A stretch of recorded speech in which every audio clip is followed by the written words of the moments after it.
El doctor Puig es médico especialista en cirugía general y el aparato digestivo. Es fellow en cirugía por la Facultad de Medicina de la Universidad de Harvard en Boston, miembro de la Academia de Ciencias de Nueva York, Asociación Americana de Avance de Ciencia, un montón de cosas. Yo le dije, está sobrecapacitado para esta entrevista. Pero, respecto a cómo es nuestro cerebro desde el punto de vista de la medicina, ¿qué podemos hacer emocionalmente? De cosas que por ahí uno a veces intuitivamente habla, pero no puede bien conocer cómo se producen, y vos como médico los explicás muy bien. Sí, efectivamente, el cerebro es un órgano que pesa solo 1,2 kg, pero tiene un montón de secretos. Y curiosamente, muchos de los descubrimientos que se han hecho en el mundo de la ciencia no llegan a la sociedad. Y podrían ayudar tanto a la hora de conocernos y a la hora de comprendernos, entender por qué a veces nos enfadamos, por qué a veces nos desesperanzamos, por qué a veces nos agobiamos. Y lo que intento, de alguna manera, es traer esa investigación que hay en el mundo de la neurociencia, sobre todo en la neurociencia afectiva, para que cualquier persona pueda encontrar claves para gestionar mucho mejor su vida. Ahora, vos te especializabas más en el aparato digestivo. ¿Cómo llegaste al cerebro? Desde muy pequeñito yo tenía pasión por las neurociencias, y aunque la cirugía general del aparato digestivo fue mi campo, digamos, de trabajo a lo largo de 26 años, siempre estuve conectado con los temas del cerebro. De hecho, dediqué 2 años de mi vida a trabajar en un instituto de neurociencias y he estado constantemente conectado con las neurociencias.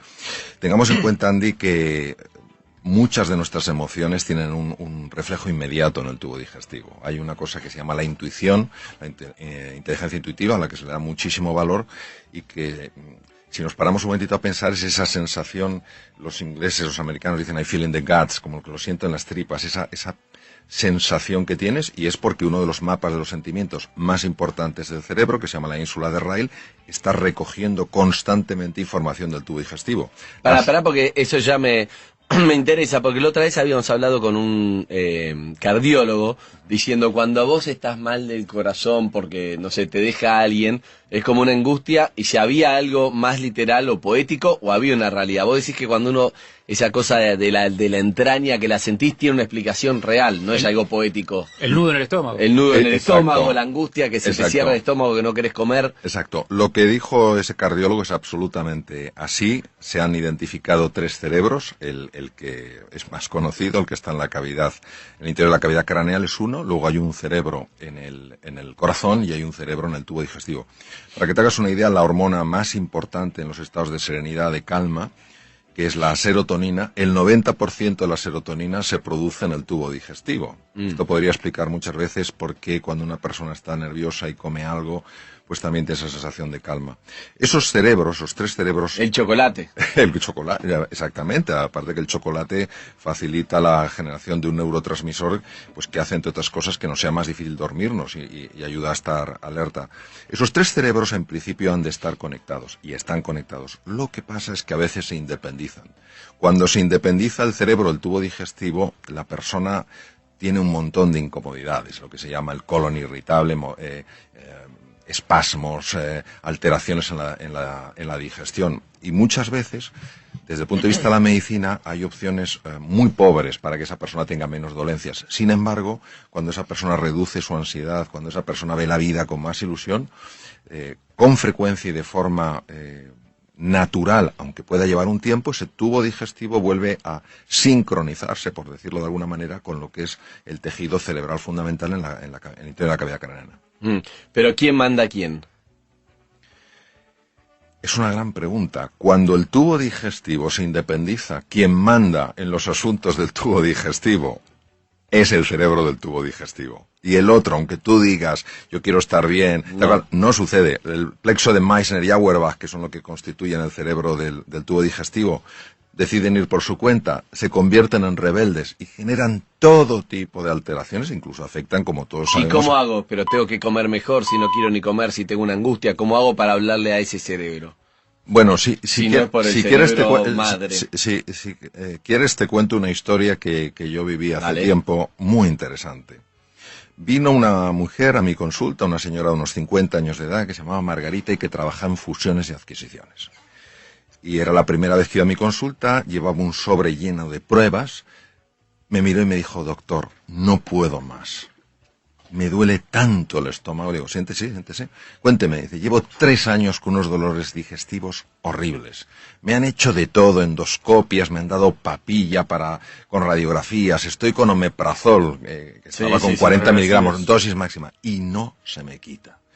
Dediqué 1 hora a observar todas las pruebas, todas eran normales, no había nada, y entonces le hice una pregunta. Le dije, Margarita, déjeme que le haga una pregunta. Dígame, doctor, ¿hay algo en su vida que a usted le genere mucha tensión? Y al principio la mujer se quedó un poco descolocada pensando que le preguntaba por algún problema familiar grave, una situación económica difícil. No, doctor, en mi vida pues todo va bien. Digo, no, pero yo le hablo de algo sencillo, pero que le ocurra todos los días y le genere mucha tensión. Y la mujer se quedó así callada, me miró y me dijo, ya lo sé, doctor. Digo, ¿qué es? Es mi jefe, no le aguanto. Yo tengo gastritis. Y entonces le dije, pues ya tenemos el remedio para su estómago. Y recuerdo perfectamente... Cambia de trabajo. No, fíjate, recuerdo perfectamente que me miró y me dijo, ¿otra endoscopia? Digo, Margarita, si se la han hecho hace 2 meses, ¿me subirá la dosis de omeprazol? Digo, Margarita, hasta dosis máxima. Dice, entonces, ¿qué me sugiere? Y le dije, pues a partir de ahora, cada vez que vaya a su trabajo y vea a su jefe, le va a sonreír. Yo creo que me miró pensando que había topado con el cirujano más imbécil del mundo mundial. Y lo primero que me dijo fue, doctor, mi jefe no se lo merece. Y ahí la agarró. Estaba ya súper tensa y colorada y le digo, si no es por él, es por usted. Y me dice, no me va a salir. Digo, pues finja. Digo, pero es que lo que usted me pide es imposible. ¿Cuánto tiempo lleva usted con dolor de estómago, Margarita? 3 años. ¿Y cómo se ve así? Es horrible. ¿Por qué no lo prueba? Se fue y yo, francamente, no sabía si lo iba a probar. Más bien pensaba que no. A las 2 semanas mi enfermera salió para llamar al siguiente enfermo y era Margarita. Se asomó por la puerta, me miró y me dijo, doctor, si no lo veo, no lo creo. Ah, siéntese, cuénteme. El primer día tuve que utilizar todos los músculos del cuerpo para esbozar una tenue sonrisa. Pero conforme fue pasando el tiempo, sucedieron cosas muy curiosas. La primera es que mi jefe empezó a cambiar. La segunda es que dejó de dolerme el estómago, pero la tercera es muy llamativa. Verá, yo no le dije, me comentó, que aparte del omeprazol tomaba sobrecitos de Almax. El Almax es un producto que tú te lo bebes para calmarte de forma inmediata el dolor de estómago. Es un alcalinizante. Entonces, mis compañeros en la oficina se dieron cuenta que no estaba tomando cada 2 por 3 el Almax. Y me preguntan, Margarita, ¿pero por qué no tomas el Almax? Y dice, pues porque he estado con un médico y se me ha quitado por completo el dolor de estómago. Dice, doctor, prepárese que le viene toda la oficina. Claro, porque por el jefe. Aquí la sonrisa tiene la capacidad de alterar el circuito de la angustia, ya que está mandando un mensaje al cerebro de que todo está bien. Si aguantas la sonrisa, el cerebro necesariamente tiene que hacer algo para adaptarse a ese mensaje. Aunque sea fingida. Aunque sea fingida. Es increíble porque, parece increíble porque no es una nota espiritual que te le dice hay que ser feliz, hay que sonreír, que no la estamos desmereciendo, pero te lo dice alguien que es especialista del sistema digestivo, especialista de Harvard, y él lo que está diciendo es algo científico, para que no sea como vos sonreírle a la vida, que la vida te devuelve, es algo científico que él dice. Tu cerebro le ordena como que al reírte dice todo está bien, o sea, cambiás la cara de orto, por decirlo de alguna manera. Le decís como que todo está bien y entonces todo el cuerpo entiende que todo está bien. O sea, como que el cuerpo es un reflejo de lo que vos ordenás. Y si vos le pones todo el tiempo la cara de amargado, tu cuerpo va recibiendo eso. Es grosso eso que estás diciendo es absolutamente... Yo estoy diciendo lo que estás diciendo vos. Es absolutamente así. La sonrisa auténtica, respecto a tu pregunta, que la descubrió en 1862 Duchenne, es una sonrisa que no es fingida, en la cual el músculo orbicular del párpado se contrae, es involuntario. Esta es la más potente. Sin embargo, incluso fingiéndola, no hablo de la sonrisa irónica, como me estoy riendo de ti, tal cual, sino haciendo ese esfuerzo por sonreír sin que te apetezca, ese arco que va al cerebro tiene literalmente la capacidad de cambiar estado emocional. Lo mismo que utilizar palabras positivas. En Boston se hizo un estudio, en el hospital donde yo estaba, se proyectaron unas unos slides que tenían palabras negativas, una serie de voluntarios. Estuvieron unos minutos observando las palabras negativas. Imaginaros, pozo, oscuridad, problema, dificultad, imposibilidad. Se les sacó sangre y se les tomó una muestra de saliva para una técnica que se llama radioinmunoensayo, que es medir hormonas. Se observó una elevación del cortisol. El cortisol es la hormona del miedo. Se cambiaron las palabras y el cortisol inmediatamente bajó. Es decir, nuestras palabras abren espacios emocionales, llaman a determinadas imágenes. Todo esto nos tiene que dar un montón de ilusión y un montón de esperanza, porque quiere decir que en la gestión de nuestra cara, en la gestión de nuestras palabras, en la gestión de las acciones que llevamos a cabo, está también la gestión de nuestro mundo emocional. Pero entonces te voy a preguntar algo clave. Cuando alguien dice, esta persona se enfermó por lo amargado que estaba, vos estás diciendo que puede ser un poco cierto, digamos, que es repetidamente esta persona refleja que está triste o está amargada o lo que sea, entonces va mandando la orden al cuerpo y ese cuerpo con un dolor de panza 3 años lo puede sostener, pero por ahí repetidamente algo más que se va haciendo mal termina generando una enfermedad. Eso es por eso que uno dice cuando está amargado, ¿sí? ¿Qué tiene que ver? Es literalmente así. La Universidad de Harvard, que es la pionera en el mundo en estos estudios, ha demostrado que entre el 60 y el 90% de las consultas a médicos generales en el mundo occidentalizado son debidas a lo que se llaman emociones tóxicas. Por ejemplo, eso, la amargura, la frustración. Pondré un ejemplo muy sencillo y muy clarito. Cuando tenemos estas emociones tóxicas, el resentimiento, la ira, la frustración, de una manera estable, segregamos mucho esa hormona que se llama el cortisol. El cortisol se acopla a la membrana de los glóbulos blancos, de los linfocitos, es decir, células que nos protegen frente a bacterias, virus y tumores, y no la dejan funcionar. Por eso es más fácil tener un catarro, tener una gripe, etcétera. Esto es algo importantísimo que lo conozcamos, porque nos da mucha sensación de soberanía personal, de que podemos hacer realmente cosas para cambiar nuestros estados emocionales. ¿El estrés tiene que ver con eso? Cuando uno dice se enfermó por estrés, y el estrés que no dormís, estás todo el tiempo nervioso, alerta, Muy ¿es bien. un poco eso? Verás, el estrés es el gran desconocido, porque cuando oímos la palabra estrés, enseguida pensamos que es algo malo. El estrés es la reacción del organismo en su conjunto ante una perturbación que ha habido. Bien sea una perturbación externa, vamos por la calle y vemos un animal peligroso, o una perturbación interna, me tomo 27 bollitos y me sube muchísimo el azúcar. Hay una parte de ese estrés que es positiva, que se llama eustrés, la que me hace que esté más concentrado. Por ejemplo, yo aquí, pues vengo con muchísima ilusión, es un programa de radio importantísimo. Pero es una perturbación en mi vida, yo normalmente no estoy aquí. Entonces, esto hace que esté más concentrado, que esté más atento a lo que decís, más atento a las expresiones de vuestro rostro. Esto es positivo y es eustrés y me ayuda a crecer. Yo cuando salga de aquí, como persona he crecido. Sin embargo, hay una forma de estrés que se llama distrés, que es el que te anula, que es el que te frustra, que es el que te amarga y el que te hace daño. El distrés, hoy en día, se sabe que la causa número 1 es internamente, constantemente, estarnos hablando de una manera que, lejos de ayudarnos, lo que nos está es bloqueando. Nunca lo vas a conseguir, si es que es imposible, si es que eres un torpe, te faltan títulos académicos, no sé qué tal cual. Y es que se ha podido fotografiar, porque hay tecnología que se llama resonancia funcional magnética, para ver qué ocurre en el cerebro. ¿Qué áreas del cerebro Exacto, se iluminan? Exacto, qué áreas del cerebro se iluminan cuando esa persona que ha sido atrapada hábilmente por entre comillas, engaños psicológicos, empieza ella a generar esas conversaciones. Y se han observado, por ejemplo, cambios importantísimos en el riego sanguíneo del cerebro. Pero ¿cómo hago? ¿Me tengo que mentir como Margarita? ¿Tengo que decir, vos sí podés, aunque no te la creas? ¿Cómo lo das vuelta? Esa es una magnífica pregunta. Mira, nosotros vivimos en espacios de la realidad. Es decir, lo que vemos es solo una parte de lo que es. No cabe duda que la vida tiene partes feas y partes muy duras. Y negarlas es negar la realidad. Lo único es que junto a esa parte de la realidad que no nos gusta, podemos también buscar esa parte de la realidad que existe. Es decir, esto no hay, esto no funciona. Bueno, ¿cómo podría hacer que funcionara?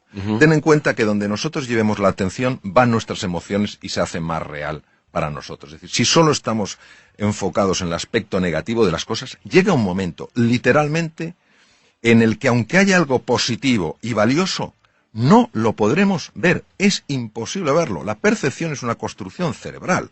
Entonces, si yo estoy filtrando todo lo positivo, al final creeré que vivo y lo crees, y por ahí el otro que está alrededor tuyo te dice, pero mirá, tenés esto y esto, y vos no lo podés ver. Aunque otro te diga, un tercero te diga, mirá esta realidad, bueno, todo sí. Es tu propia realidad que ya no Naturalmente que sí, hay lo que se llama el sesgo de atención, es decir, cada uno tiene su sesgo de atención. Hay personas, por ejemplo, y antes os he estado escuchando que habláis de la mentalidad positiva, sí. Hay personas que viven en un mundo de oportunidad, no niegan la realidad de los problemas, tampoco niegan la posibilidad de las oportunidades. Y hay personas que viven constantemente en un mundo de amenaza. Viven en el mismo espacio físico, pero no viven en el mismo espacio mental.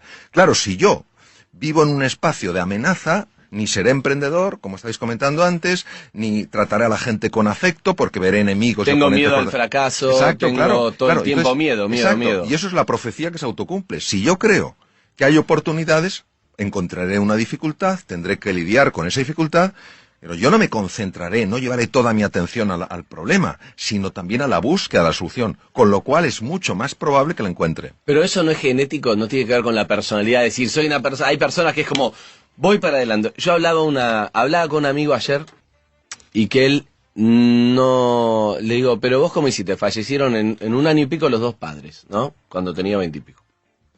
Entonces le digo, ¿vos cómo saliste adelante de esta situación? Entonces él me dijo, bueno, es que no miro para atrás, me dijo. No miro para atrás. Así cuando tengo tal trabajo, cuando lo dejé ya está. Cuando fue lo de mi padre, digo, ¿de qué manera puedo seguir adelante con qué es lo que puedo hacer? Y bueno, me puse a trabajar, me puse a salir adelante. Y yo me pensaba, a mí en situaciones así, y yo todo el tiempo yo miro para atrás, por ejemplo. Estoy diciendo, cuando no sé qué, más melancólico, tal cosa. No puedo, es como es cada uno. Y eso digo, ¿yo lo puedo cambiar o es inerte a la personalidad de cada uno? Esa pregunta se la han hecho científicos a lo largo de muchos años y sobre todo cuando se descifró el genoma tomó una relevancia muy importante. Mira, Andy, fundamentalmente podemos decir así, podemos dar los siguientes datos. El 40% es genético y el 60% es no genético. Ahora bien, dicho esto, tenemos que añadir un nuevo elemento. ¿Quién hubiera pensado hace unos años? En la Universidad de Harvard, por ejemplo, no se podía hablar de esto, porque parecía que era algo esotérico. ¿Quién hubiera dicho hace unos años que los estados emocionales de la persona podían afectar al material genético?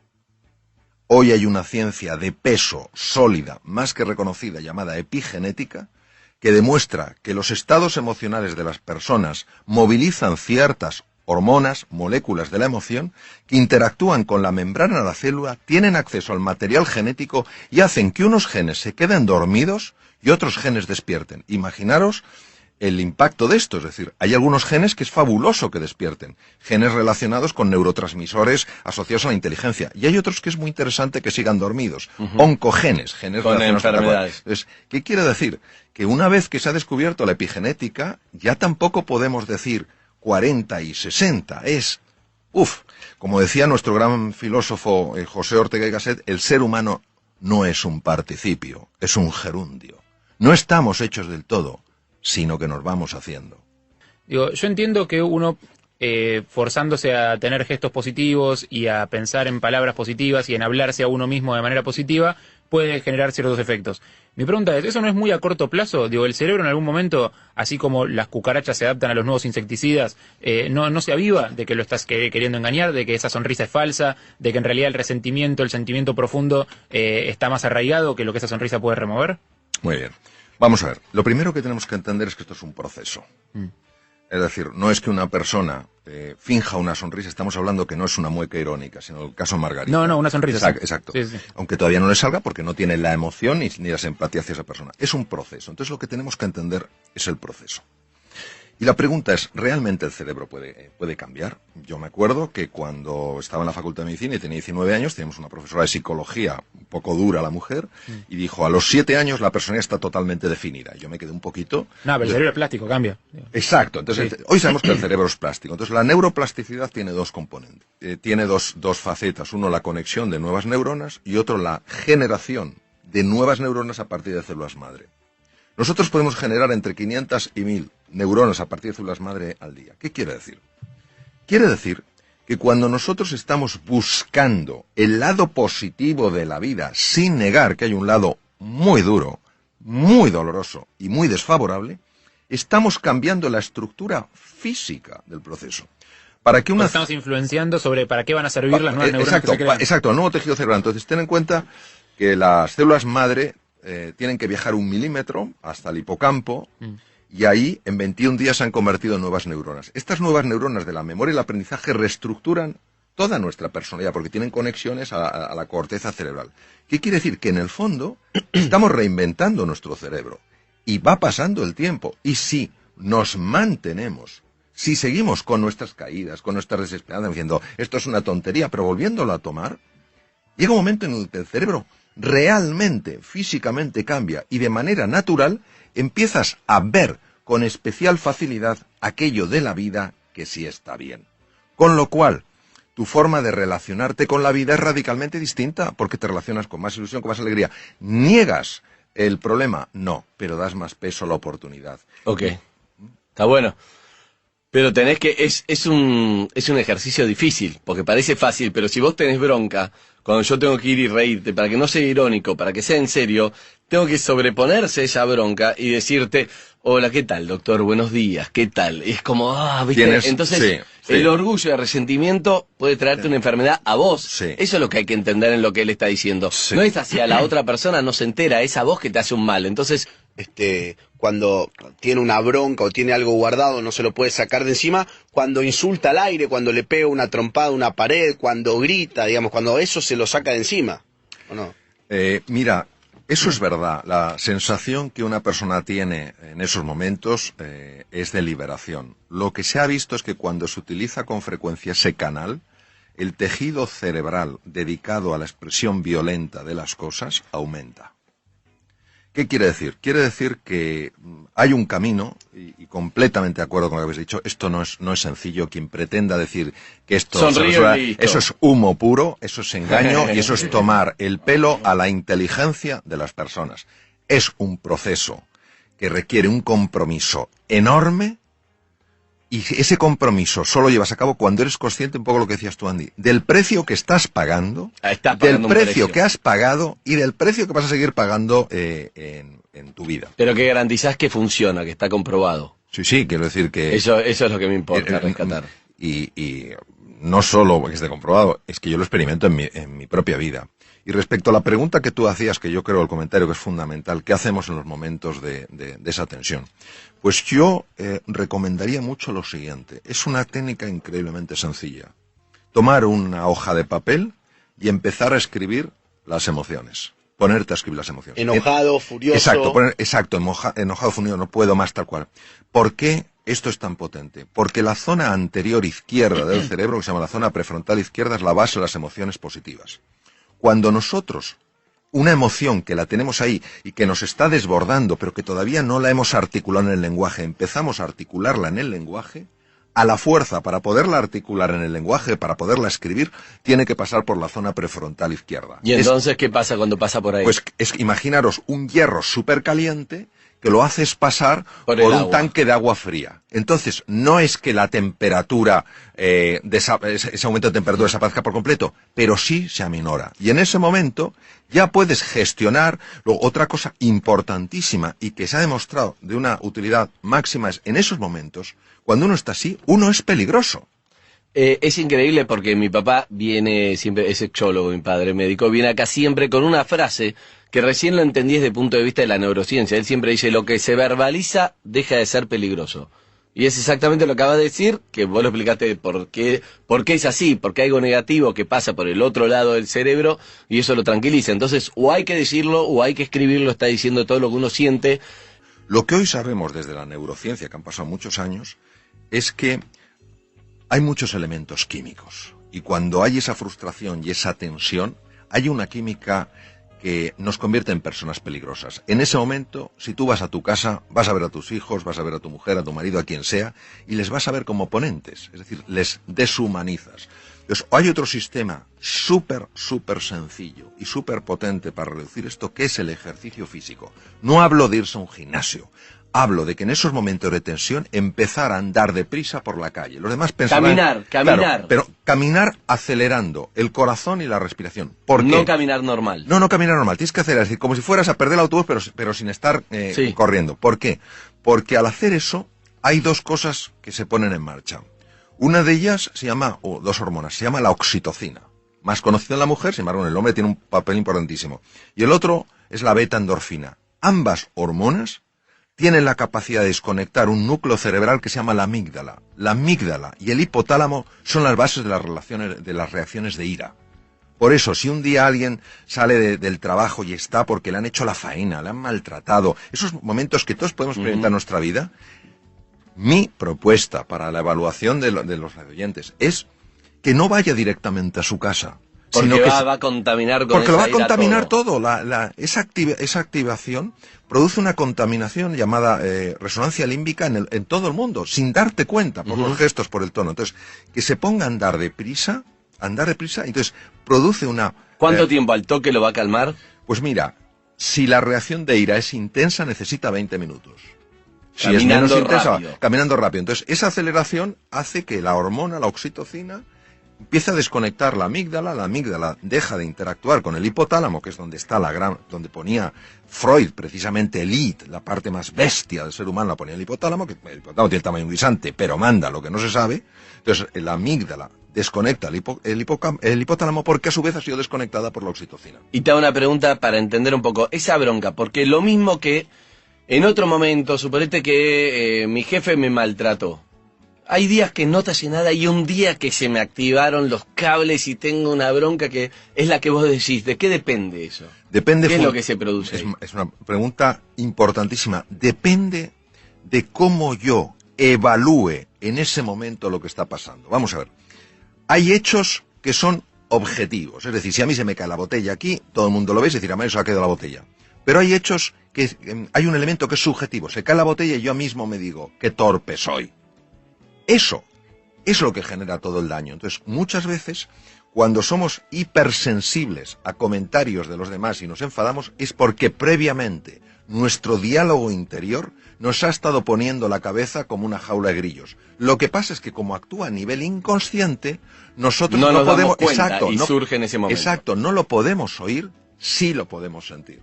Y hay que escribir entonces, todo el tiempo. Es importantísimo, es decir, es sencillo. Y aquí la prueba del algodón, como decimos en España, la prueba de eso es que se pruebe. Que Ahora, se prueben. Que se pruebe. Y empiezas A ver si el doctor es un vendehumo o no. Exacto, que lo exacto. haga. Ahora, hay que hacerlo dándole una oportunidad al ejercicio. Okay. Es decir, hay que hacerlo en serio. No, escribo 3 garabatos, esto no funciona. Okay. No, porque hay que tener en cuenta que la venganza, y voy a decirlo en sentido metafórico, es muy dulce. Okay. Ya es muy atractivo decir, este se va a enterar. Bueno, que sepamos que cuando alguien nos hace una faena en el coche, y tenemos toda razón para enfadarnos, a quien le sube la tensión arterial es a mí. Al que se le altera el sistema inmunológico es a mí. Es decir, es una forma, no digo de egoísmo, sino de sano cuidado de uno mismo. Se trata de conocerse para comprenderse y comprenderse para superarse. Vamos a ver. Hay veces en la vida en las que a nivel personal o profesional, con pequeños cambios vamos tirando. Eso no es reinventarse. Okay. Pero hay veces que a nivel profesional o personal tenemos que hacer cambios radicales, transformaciones profundas. Y en ese momento necesitamos aflorar de nuestro interior talentos, capacidades que no sabemos que tenemos y que son esenciales para dar ese paso. Es en medio de la noche, cruzando el desierto, saliendo plenamente de la zona de confort, de nuestra zona conocida, de nuestro status quo, cuando descubrimos verdaderamente la realidad de quiénes somos. La reinvención no quiere decir que te tengas que cambiar convertir en una persona distinta. Eres fantástico con quien eres. La reinvención es una invitación para que tu forma de ser y de estar en el mundo pueda traerte de la vida mucho más de eso que a ti te ilusiona. ¿Y cómo conozco qué herramientas tengo que no sé que las tengo? ¿Cómo las conozco? Claro, la reinvención implica que tenemos que encontrar una fuerza lo suficientemente grande para salir de la zona conocida, la zona de confort. De la zona de confort. Hay veces que uno lo puede elegir o hay veces que la vida te lleva a eso. Exacto, exacto. Entonces, de la zona de confort se pueden salir de dos maneras. Uno, la vida te saca.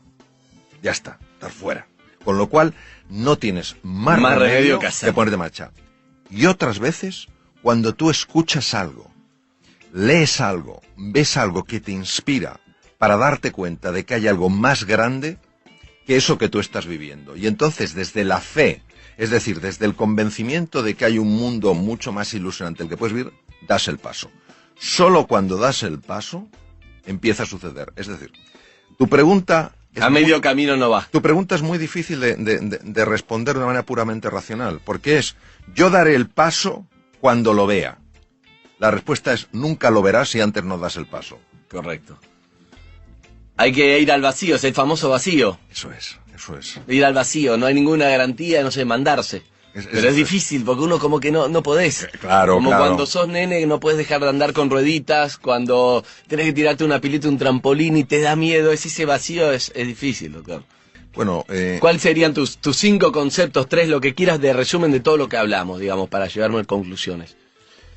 Yo haría una conclusión muy sencilla. A ver. Es que la pregunta no es si podemos ser más felices en la vida o si podemos cambiar. La pregunta es si estamos dispuestos a hacer lo necesario para ser más felices y para cambiar. Es decir, si estamos dispuestos a aguantar inseguridades e incomodidades para descubrir realmente la grandeza que está en todos nosotros. O sea que eso es una decisión. Es una Eso sí, resolución. algo tenés que hacer, tenés que Es decidirlo. una resolución. Si no, no va a pasar. Es una resolución, una decisión radical, firme. Doctor, te agradezco un montón, la verdad que un placer esta charla. Creo que la capacidad tenemos todos la misma. Con más temple, menos temple, más personalidad, pero la capacidad la tenemos. Todos tenemos la capacidad, Okay. sin duda ninguna.